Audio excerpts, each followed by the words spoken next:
কর্ণপাড়া জামিয়া ইসলামিয়া দারুল উলুম মাদ্রাসার উদ্যোগে আজকে এই ইসলামী মহাসম্মেলনে সম্মানিত সভাপতি হেফাজত ইসলামী বাংলাদেশের নায়েবে আমির মাওলানা মঈনুদ্দিন রাব্বানী উপস্থিত আছেন আজকের অনুষ্ঠানে প্রধান অতিথি আমার শ্রদ্ধেয় বড় ভাই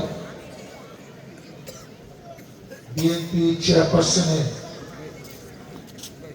উপদেষ্টা সাবেক বিরোধী দলের চিফ হুইপ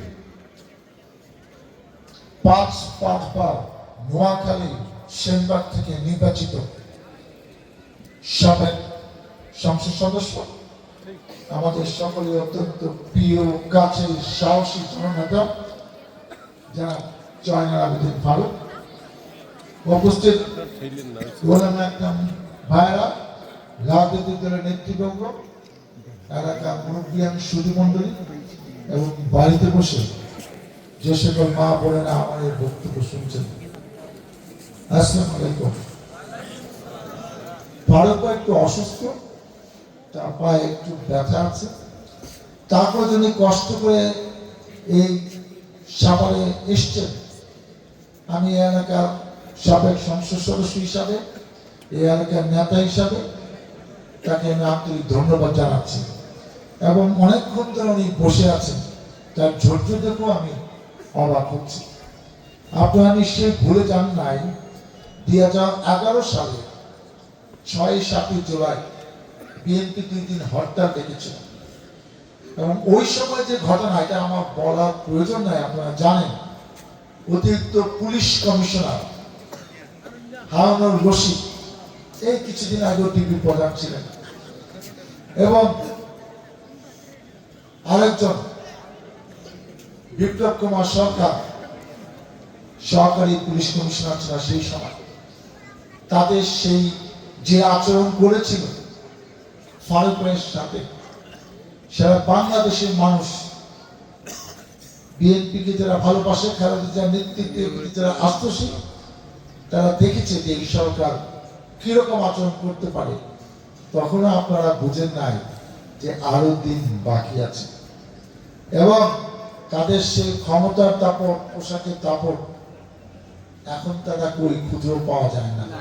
কোথায় পাওয়াছে তারা স্ট্যাটাসও দেয় না, তাদের অস্তিত্ব জানান দেয় না। কোনো কিছু দাপট দেখে বেশি দিন টিকা থাকা যায় না। আপনারা সবাই সেই কাহিনী জানেন। সেই ফারুক ভাই, সেই সাহসী সৈনিক বিএনপি আজকে আমাদের মাঝে এসছে। আমি আর আজকে কিছু বলবো না। আমরা আমাদের প্রিয় নেতা, দেখে বোঝা যায় না, মাত্র তার 75 বছর বয়স, উনি এসছে আপনাদের উদ্দেশ্যে কিছু কথা বলবেন। আমি তার সুস্বাস্থ্য কামনা করি। সামনে আশা করছি আমাদের সুদিন আসবে। উনি যে কষ্ট করেছেন, অসংখ্য মামলা, জেলেও ছিলেন, এই কঠিন সময় 96-2001 সালে তার সাথে আমার সংসদে থাকার সুযোগ হয়েছিল। আবারও যদি ভাগ্য ভালো হয়, আল্লাহ যদি চায়, তো আবারও আমরা হয়তো একসাথে রাজনীতি করবো, একসাথে হয়তো সংসদে থাকবো। আপনারা আমার জন্য এবং ফারুক ভাইয়ের জন্য দোয়া করবেন যেন সুস্থভাবে আপনাদের পাশে, আপনাদের সাথে থেকে মানুষের কল্যাণ, জনগণের কল্যাণ, বিএনপি পক্ষে রাজনীতি আরো কিছুদিন করতে পারি। আল্লাহ হাফেজ। বাংলাদেশ জিন্দাবাদ। এখন বক্তব্য রাখবেন আমাদের সেই প্রিয় নেতা, যিনি অনেক কষ্ট করে অসুস্থ শরীরে আজকে এই সাভার এলাকায় এসেছেন, সাবেক বিরোধী দলের চিফ হুইপ, দেশনেত্রী বেগম খালেদা জিয়া উপদেষ্টা, বারবার নির্বাচিত সাবেক সংসদ সদস্য জনাব জয়নাল আবেদিন ফারুক। জনাব জয়নাল আবেদিন ফারুক।